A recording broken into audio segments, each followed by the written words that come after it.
नमस्कार, स्वराज एक्सप्रेस के खास प्रोग्राम जनता मांगे जवाब में आपका स्वागत है। आपके साथ मैं हूं एसपी त्रिपाठी। सियासत में ऊंट किस करवट बैठ जाए ये कहना मुश्किल है।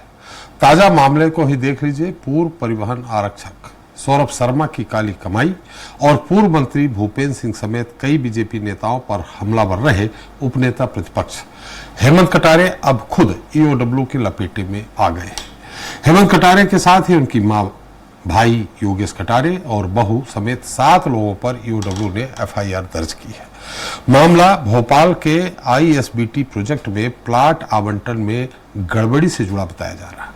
दरअसल पिछले दिनों हेमंत कटारे ने पूर्व गृह मंत्री भूपेंद्र सिंह पर लगातार सियासी हमले किए थे, जिसके बाद भूपेंद्र सिंह ने खुद हेमंत कटारे पर आरोप लगाते हुए जांच के लिए मुख्यमंत्री और डीजीपी को एक पत्र लिखा था।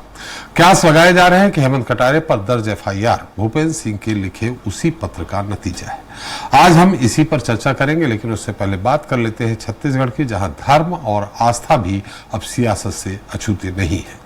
छत्तीसगढ़ में अमृत स्नान को लेकर सियासी संग्राम छिड़ गया है। दरअसल मुख्यमंत्री विष्णुदेव साय की अपने मंत्रियों, सांसदों, विधायकों और उनके परिजनों के साथ महाकुंभ में लगाई डुबकी कांग्रेस को पसंद नहीं आई और वो कांग्रेस नेताओं के निशाने पर आ गए। भूपेश बघेल ने तो यहां तक कह दिया कि अगर स्नान से मन का मैल नहीं धुला तो संगम स्नान का क्या फायदा। आज हम इसी पर चर्चा करेंगे अपने खास पैनल से। आज के मुद्दे संगम स्नान पर संग्राम में।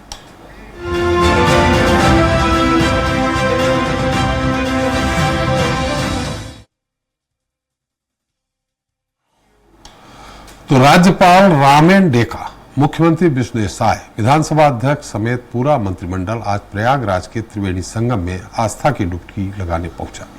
उधर संगम में डुबकी लगी, इधर रायपुर में सियासी कढ़ाई में उबाल आने लगा। कांग्रेस ने सरकार की वीआईपी यात्रा पर सवाल उठाया तो विधानसभा अध्यक्ष ने यहां तक कह दिया कि तकदीर वाले ही कुंभ जा सकते हैं। रही कांग्रेस नेताओं की बात तो वो शहर की खारून नदी में ही डुबकी लगा ले। आखिर धर्म और आस्था के विषय सियासत से क्यों जुड़ जाते हैं, हम आज इस पर चर्चा करेंगे, लेकिन पहले देख लेते हैं हमारी खास रिपोर्ट। छत्तीसगढ़ विधानसभा अध्यक्ष डॉक्टर रमन सिंह के आमंत्रण पर आज मुख्यमंत्री विष्णुदेव साय के साथ मंत्री, सांसद, विधायक व उनके परिजन प्रयागराज महाकुंभ में शामिल हुए। महाकुंभ 2025 के अवसर पर सीएम साय अपने मंत्रिमंडल के सहयोगियों समेत 180 लोगों को साथ लेकर विशेष विमान से प्रयागराज पहुंचे।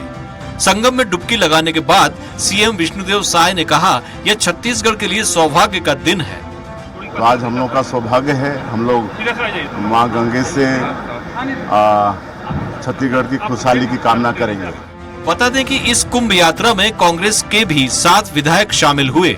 प्रयागराज दौरे से पहले विधानसभा अध्यक्ष डॉक्टर रमन सिंह ने कहा, जो महाकुंभ नहीं जा रहे वह खारून नदी में भी डुबकी लगा सकते हैं।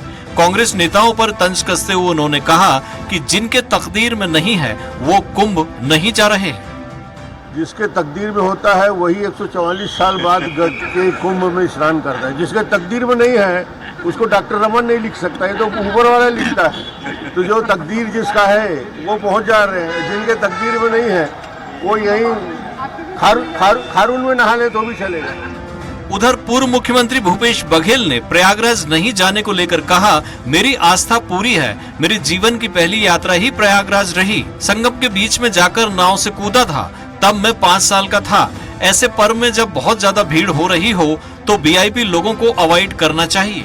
मेरी आस्था पूरी है, मेरी जीवन की पहली यात्रा ही प्रयागराज रहा। संगम में बीच में जाके नाव से कूदा था, तब मेरी उम्र 5 साल थी। लेकिन ये है कि ऐसे पर्वों में जब बहुत ज्यादा भीड़ भाड़ रहे तो वीआईपी लोगों को अवॉइड करना चाहिए। बहरहाल साय मंत्रिमंडल के साथ कांग्रेस के 7 विधायकों ने भी महाकुंभ में आस्था की डुबकी लगाई है। वहीं सियासी बयानबाजी के बीच अब देखना दिलचस्प होगा कि कांग्रेस की संगठनात्मक राजनीति पर इसका कितना असर पड़ेगा।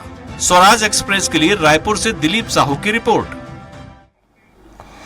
तो इस मुद्दे पर चर्चा के लिए मौजूद हैं सीचन सुंदरानी जी हैं, बीजेपी प्रवक्ता हैं, नितिन मंसाली जी हैं, कांग्रेस प्रवक्ता हैं, और पीसी रथ जी हैं, वरिष्ठ पत्रकार। आप तीनों लोग हमारे इस खास कार्यक्रम में बहुत बहुत स्वागत है। सुंदरानी जी, आप सुन रहे हो, रमन सिंह जी ने कहा कि जो भाग्यशाली लोग हैं वही आस्था की डुबकी लगा पा रहे हैं। आप नहीं है क्या? आप भी बीजेपी में, आपको क्यों नहीं ले गए या आप गए नहीं? सुंदरानी जी। देखिए, निश्चित रूप से भाग्यशाली व्यक्ति होते हैं जो कुंभ में स्नान करने का अवसर मिलता है। जी, मैं नहीं जा पाया, कहीं न कहीं मेरा कोई निजी का व्यस्तता रही होगी, लेकिन और 185 लोगों को जाना था, तो जरूरी नहीं कि पूरी पार्टी उसमें चली जाती, लेकिन हमारी आस्था पूरी है जी, तो लगातार जाते रहते हैं और स्नान भी करते हैं। और कांग्रेस को इस पे कटाक्ष करने का कोई अधिकार नहीं। हालांकि कांग्रेस का कहीं भी हिंदुत्व सनातन धर्म से कोई लेना देना नहीं है। प्रभु राम के मंदिर का लोकार्पण था, उस वक्त भी निमंत्रण था, लेकिन कांग्रेस के लोग नहीं गए। जैसा राहुल गांधी, सोनिया जी और प्रियंका जी निर्देश देती है, वैसा ये लोग करते हैं।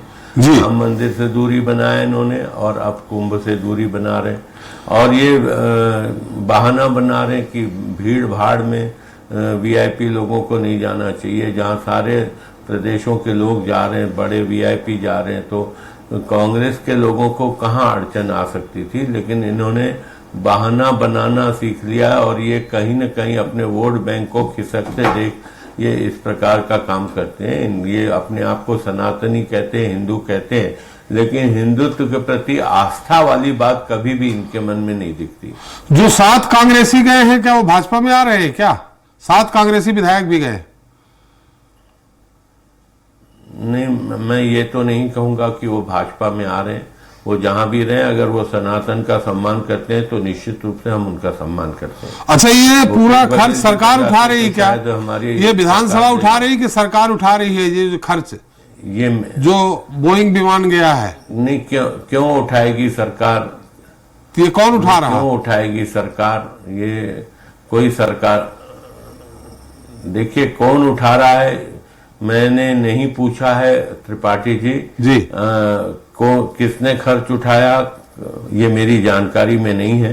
और जो चीज जानकारी में नहीं है मैं सीधे रूप में कह रहा हूं, क्योंकि मेरे सामने ऐसा प्रश्न ही नहीं आया कि मैं पूछ लेता। अगर मुझे पता होता, मैं तो यहाँ आने के बाद पता चला डिबेट किस विषय पे है, तो मुझे पता होता तो मैं पूछ के आता किसने खर्चा उठाया इसका। जी, लेकिन जो अनुमान है जो मेरा, हालांकि नितिन बंसाली जी इस पे ज्यादा बेहतर बता देंगे। नितिन जी, आप हो आए, आपका सनातन पे विश्वास है क्या? नितिन जी, मेरी आवाज आ रही है आपको? जी बिल्कुल आ रही है, मेरी आवाज मिल रही है त्रिपाठी जी? जी जी, सनातन पे आपको विश्वास है क्या? भाई, मैं तो सनातनी हूं और मुझे ऐसा लगता है कि मैं जितने घंटे रोज पूजा पाठ करता हूं नित्य और ईश्वर को मानता हूं जी, मैं ये नहीं कहूंगा कि मेरे से ज्यादा कोई नहीं मानता, पर मैं काफी धार्मिक व्यक्ति हूं।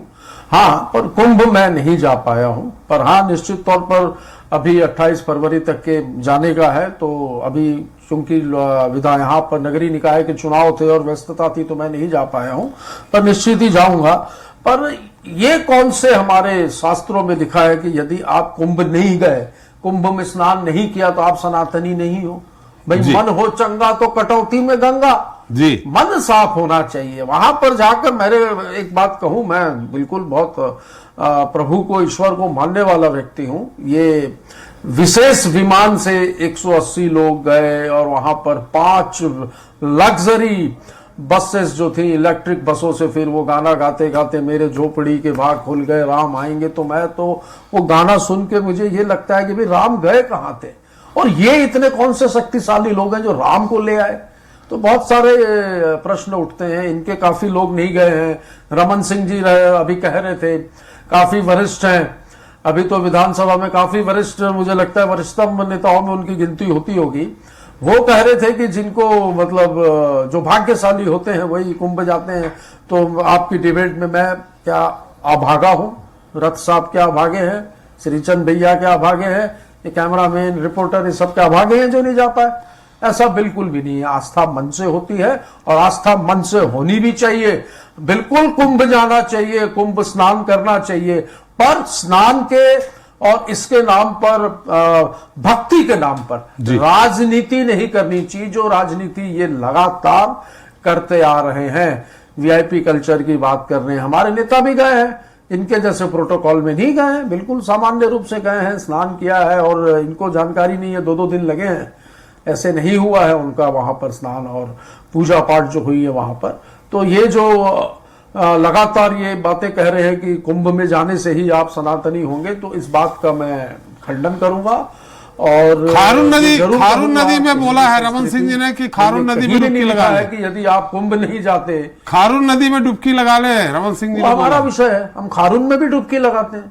आस्था तो खारून नदी में भी है, क्यों नहीं है, अच्छी बात है, खारून में भी डुबकी लगाते हैं जी। यहाँ पे भी हमारे पूर्व मुख्यमंत्री जी ने कल्चर शुरू किया छत्तीसगढ़ का। सुबह 4 बजे एक त्योहार है, शायद पुन्नी मेला होता है, उसमें उन्होंने स्नान किया जब 5 साल मुख्यमंत्री रहे, तब भी और अभी भी। अभी तो राजीव में भी त्रिवेणी संगम है, वहां पर भी आप स्नान कर सकते हैं, तो ऐसा जरूरी नहीं है, आपको जो नजदीक पड़े। कई लोग ऐसे होंगे जो कुंभ जाने की स्थिति में नहीं होंगे, चल नहीं पा रहे होंगे, या उनके पास आर्थिक रूप से वो कमजोर होंगे। मुझे खुशी होती कि यदि वो छत्तीसगढ़ वासियों की कुंभ यात्रा पूरी फ्री करवा देते और अच्छे से करवा देते रायपुर से बसों से, तो मुझे बड़ी खुशी होती, पर ऐसा नहीं हुआ है। टोटल राजनीति हुई है और ये भी सरकारी खर्चे पर हुई है। श्रीचंद भैया को जानकारी नहीं थी, पर मुझे जानकारी है कि शासकीय पैसों से ये जो है विशेष विमान बुक किया गया है। इस विमान से सारे लोग गए हैं, अच्छा है, गए हैं, अच्छे काम में गए हैं, पर ये एक्सेप्ट करना चाहिए, ये मान लेना चाहिए कि हाँ भाई सरकार के पैसे से गए हैं, सरकार के पैसों से 5 लग्जरी बसें बुक हुई, फिर वहां स्नान हुआ, किया है। पर मैंने जैसा कि पहले भी कहा कि धर्म, आस्था, प्रभु श्री राम, कुंभ, इस नाम पर राजनीति नहीं होनी चाहिए जी। राजनीति तो शुरुआत भूपेश बघेल जी ने ही बयान दे दिया इस तरह का।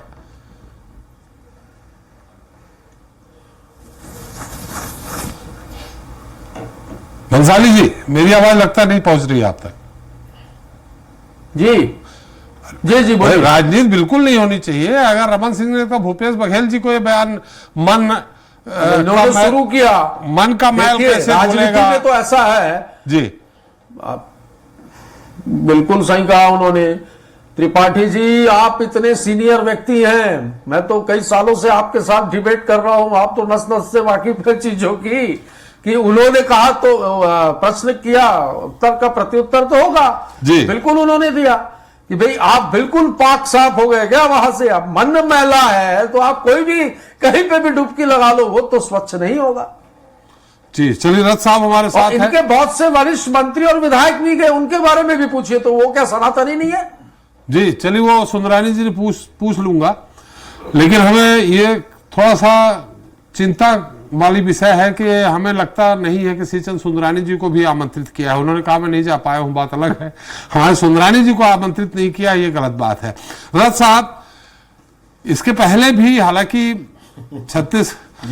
छत्तीसगढ़ की पूरी कैबिनेट जो भी गए, पूरा इस तरह का, इसके पहले मुख्यमंत्री जाते रहे हैं, राजस्थान के मुख्यमंत्री गए, मध्य प्रदेश के मुख्यमंत्री गए, लेकिन इस तरह से पूरी कैबिनेट लेकर के, विधायकों को लेकर, विधानसभा अध्यक्ष, राज्यपाल समेत, ये मुझे लगता है कि अभी कुंभ में प्रयागराज कुंभ में पहली बार ऐसे देखने को मिला। और आपको नहीं लगता कि क्या ये सरकारी खर्च पे आप जा रहे हैं, आपके परिजन भी जा रहे हैं, ये उचित है क्या रथ साहब? जी देखिए, ये हम लोगों के यहाँ कहा जाता है कि जब संविधान लागू हुआ देश में तो लोकतंत्र का शासन है। हमारे यहाँ ये कहा जाता है कि हम लोग के यहाँ लोकतांत्रिक संघीय व्यवस्था है, जिसमें राज्यों के केंद्र पे जो संबंध है उस तरह से है और जनप्रतिनिधि चुने जाते हैं। लेकिन हमारे पूर्व मुख्यमंत्री जो वर्तमान में विधानसभा अध्यक्ष हैं, उन्होंने बाकायदा एक तरह से उनके आमंत्रण पे सभी लोग गए, ऐसा जैसा सूचनाओं में आ रहा है, जैसे कि घोषणाओं में आ रहा है। तो विधानसभा अध्यक्ष को कुछ अधिकार होते हैं, उनके पास कुछ फंड्स होते हैं, और अगर विधानसभा अध्यक्ष बुला रहे हैं और उसके नाते लोग जा रहे हैं, तो ये बात कहीं ना कहीं बाद में खर्चों का हिसाब भी आएगा। हो सकता है विधानसभा में सवाल भी उठे कि किसने जो है कौन से कितने खर्च हुए, क्या खर्च हुआ, क्या व्यवस्थाएं रही करके। तो वो अगर व्यक्तिगत तौर पे रमन सिंह बुलाते, अपने खर्चे पे ले जाते, तो कोई विवाद नहीं होता, कोई बात नहीं होती। वो राजा साहब भी कहे जाते हैं, एक रियासत से जुड़े हुए रहे हैं, वो उनका परिवार उस तरह से समृद्ध भी रहा है, तो वो सक्षम है उस तरह से, व्यक्तिगत तौर पे वो ले जा सकते थे सबको। लेकिन सरकारी खर्च पे जब चुनाव की आचार संहिता लगी हुई है, अभी नगर पालिका चुनाव हुए हैं, ग्राम पंचायतों के चुनाव होने हैं, इस बीच नैतिक रूप से ये बात सही नहीं लगती कि सरकार अपने खर्चे पे इस तरह से धार्मिक यात्राओं में ले जाए।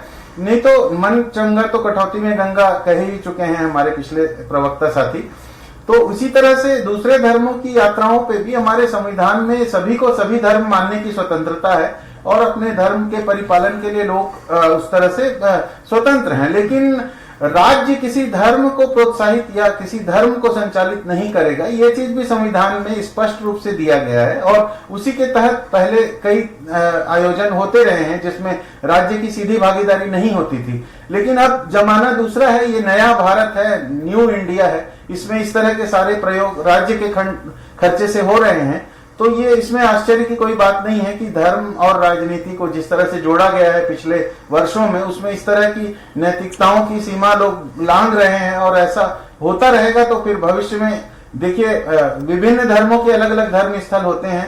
कई कहावतें ऐसी हैं कि 900 चूहे खा के बिल्ली हज को चली, तो ऐसे कई कहावतों को लोग इस्तेमाल करेंगे और कहेंगे कि भाई कहीं न कहीं पाप भारी हो गया था इसलिए आपको ज्यादा अपने पाप कम करने थे, इसलिए ऐसी यात्राएं कर रहे हैं। तो तमाम तरह की जितने मुंह उतनी बातें होंगी, लेकिन मेरा ख्याल है कि नैतिकता इसमें सबसे महत्वपूर्ण बात है कि जब आचार संहिता हो, चुनाव का माहौल हो, अभी मतदान होने हैं ग्राम पंचायतों के पूरे देश में, पूरे प्रदेश में, तो उसमें ऐसी यात्राओं से बचना चाहिए। जी, आपने कहा कि राज परिवार से हैं, मुझे जो मालूम है कवर्धा के राज परिवार से तो योगी राज सिंह है शायद, जिन्होंने रमन सिंह को चुनाव हराया था।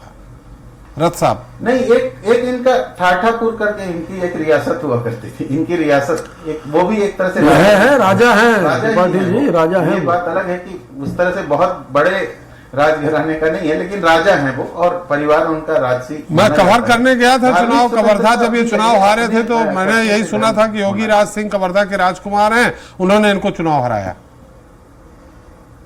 जी, मैंने यही सुना था कि योगी राज सिंह कवर्धा के राजकुमार हैं और रमन सिंह जी उनसे चुनाव हारे थे। जी, उसके बाद फिर लोकसभा जीत करके केंद्र में वो राजकुमार हैं और ये राजा हैं त्रिपाठी जी। जी, अच्छा, वो राजकुमार हैं, ये राजा हैं। दोनों में अंतर क्या है बंसाली जी? ये राजा नहीं, राजा जो होता है वो बड़ा होता है, राजकुमार जो है उनका समझ लो बाद में राजा बनता है।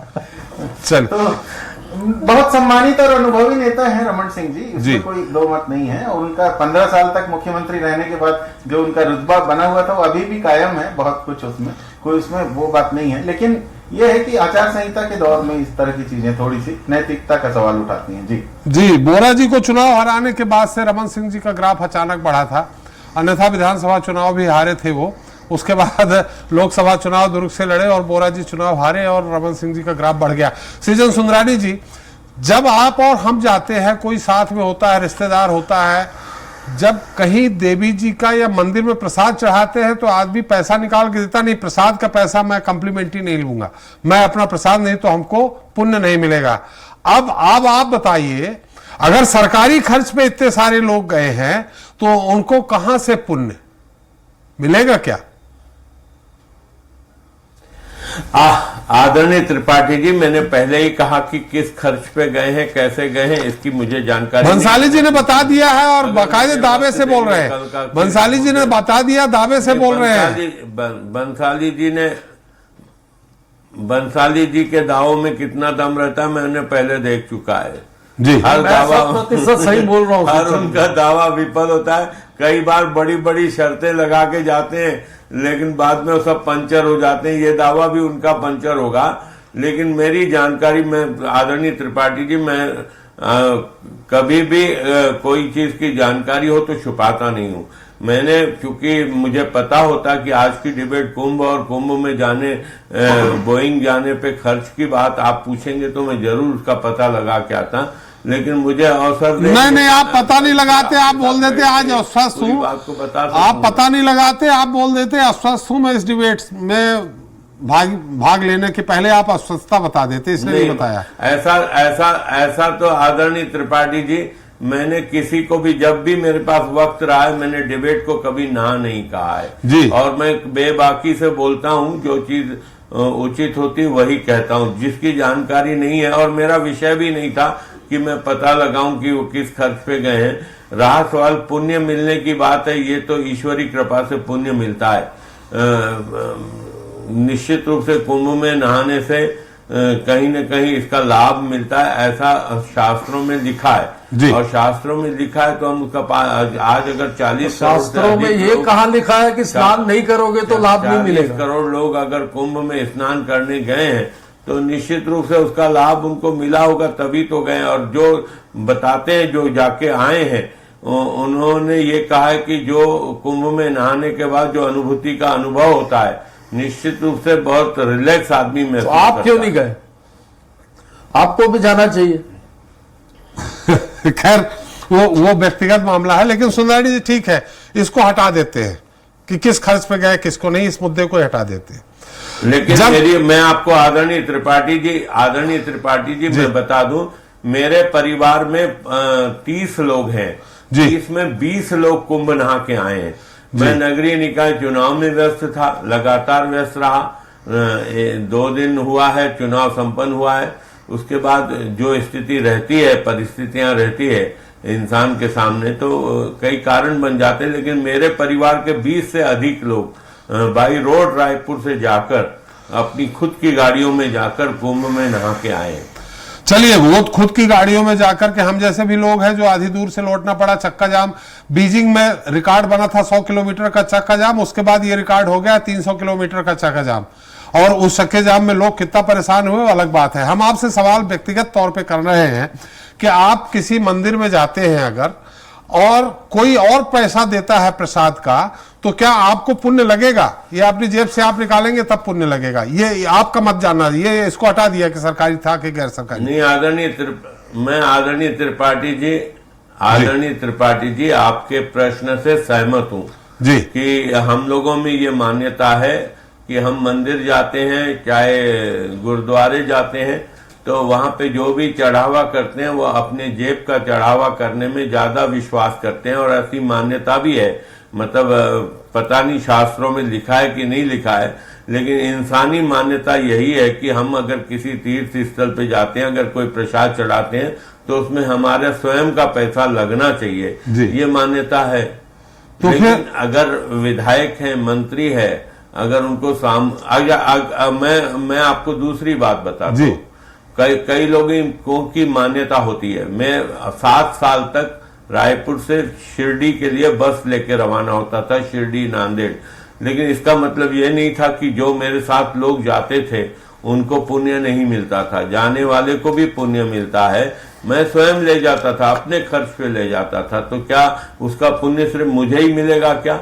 तो ये जो है डॉक्टर रमन सिंह जी ले जा रहे हैं, इसका मतलब सारा पुण्य रमन सिंह जी ले जाएंगे? ऐसा नहीं होता। आपको जाना चाहिए था श्री चंद भैया, राजेश मुड़त, अजय चंद्राकर, विजय शर्मा, काफी लोग नहीं गए हैं, जाना चाहिए, सबको लेकर जाना चाहिए। जो लोग रुष्ट हैं, भंसाली जी भेजा था, 7 विधायक गए भी है हमारे परिवार के। जो लोग रुष्ट हैं उनकी बात क्यों कर रहे हैं भंसाली जी? हमें सुंदरानी जी से सवाल कर रहे हैं। मैं आस्था वाला व्यक्ति हूं, मेरा परिवार आस्था वाला है। आप कभी आदरणीय त्रिपाठी जी रायपुर आएंगे तो आप चलिएगा मेरे मोहल्ले में, टैगोर नगर में, मेरे परिवार ने, मेरे लोग साथियों ने मिलकर भव्य मंदिर का निर्माण किया है जी। आपकी आस्था पे प्रश्न चिन्ह नहीं है सुंदरानी जी, मेरे परिवार के 20 लोग देखिए, भारतीय जनता पार्टी लगातार भंसाली साहब सुंदरानी जी ने बात करते हैं, इस सब्जेक्ट का जो मैंने रखा उसको निचोड़ उन्होंने बता दिया है सुंदरानी जी ने, कि आदमी हम जाते हैं तो मान्यता है कि हम अपने जेब से पैसा निकाले, प्रसाद चढ़ाएं। मतलब रमन सिंह जी ने अगर ये कहा है कि भाग्यशाली लोग ही वहां जाते हैं, तो अगर सरकारी खर्चे पे है, और ऐसा नहीं है कि ये लोग खर्चा बहन नहीं कर सकते थे, विधायक हैं, मंत्री हैं, खर्चा बहन कर सकते थे जाने का। अब आप बताइए, आपके साथ जो चले गए हैं, हर जगह टूट रहे हैं आपकी कांग्रेस, ये साथ कहीं कुछ दूसरा इशारा तो नहीं कर रहे आने वाले समय में? हमने अब इसका जवाब नहीं देंगे ये। दे रहा हूँ ये दावे बड़े के साथ नहीं सहजता से बोलेंगे। दे रहा हूँ, जी। सहजता से दे रहा हूँ जी। साथ गए हैं, मेरे मित्र हैं उसमें, संदीप साहू जी और वो जितने हैं, बहुत सारे, लगभग 4 या 5 मेरे बहुत अच्छे दोस्त हैं, मैंने उनके साथ काम देखिए, किया। कमलनाथ जी, दिग्विजय सिंह जी, जब ज्योतिरादित्य तुम सिंधिया जी जा- भी बहुत अच्छे तो ये मित्र तो थे। पार्टी ने छूट दी थी जी। पार्टी ने छूट दी थी, त्रिपाठी जी छूट जी। दी थी कि जो जाना चाहे वो जा सकते हैं। बहुत से विधायक हमारे जो हैं वो कुंभ स्नान करके आ चुके हैं, जो नहीं गए थे वो गए हैं। अब ये इनविटेशन इन्होंने दिया, गए तो प्रश्न चिन्ह लग रहा है, नहीं गए तो ये क्या कहते हैं कि हमने बुलाया नहीं गए, ये सनातन विरोधी जी। है। अब गए हैं तो ये प्रश्न आ रहा है कि क्या उनके साथ नहीं, चले इसमें जाएंगे? कोई संदेह ऐसी है कोई बात कि नहीं है। कांग्रेस और के बार लोग बार वो सनातन एक का बात हो विरोध रही है, करते हैं। प्रभु राम के सौभाग्यशाली मंदिर नहीं गए अभी है, तक। भाग्यशाली है जो वहां पे गए हैं। तो मैं तो अभी शुरू अच्छा, में ही प्रभु कहा, राम के मंदिर त्रिपाठी को जी, देखने तक नहीं आप गए। इतनी दूर से वापस आए तो क्या आप सौभाग्यशाली नहीं है? मैं ये कह दूं कि आपके भाग्य अच्छे नहीं है, रथ साहब के भाग्य अच्छे नहीं है, श्रीचंद भैया के भाग्य भाई, अच्छे मैं तो नहीं पहुंच मैं पाया। भागा हूं, ये कह दूं क्या? मैं ये नहीं सब पहुंच बातें- पाया, मुझे 300 आप किलोमीटर नहीं पहले पहुंच से पाए। वापस आना पड़ा। मुझे बड़ा दुख है। आपको श्रीचंद सुंदरानी जी से संपर्क करना था, छत्तीसगढ़ सरकार की बड़ी अच्छी व्यवस्था आपको करवा देते तो शायद आप अच्छे से दर्शन करा। चलिए, मैं दुर्भाग्यशाली था यहाँ पे। रथ हाँ, साहब, ये भी हो सकता है कि आपको गंगा मैया ने नहीं बुलाया था। जी, रथ साहब, चलते चलते आपसे ये मुद्दा आगे तक जाएगा, क्योंकि निश्चित तौर पे अगर ये बात उठी है, आग लगी है तो धुआं तो निकलेगा, और इसमें सरकारी खर्च का मुद्दा भी आएगा। अब ये आगे मुद्दा आगे तक जाएगा, इसका असर कितना होगा जनता तक?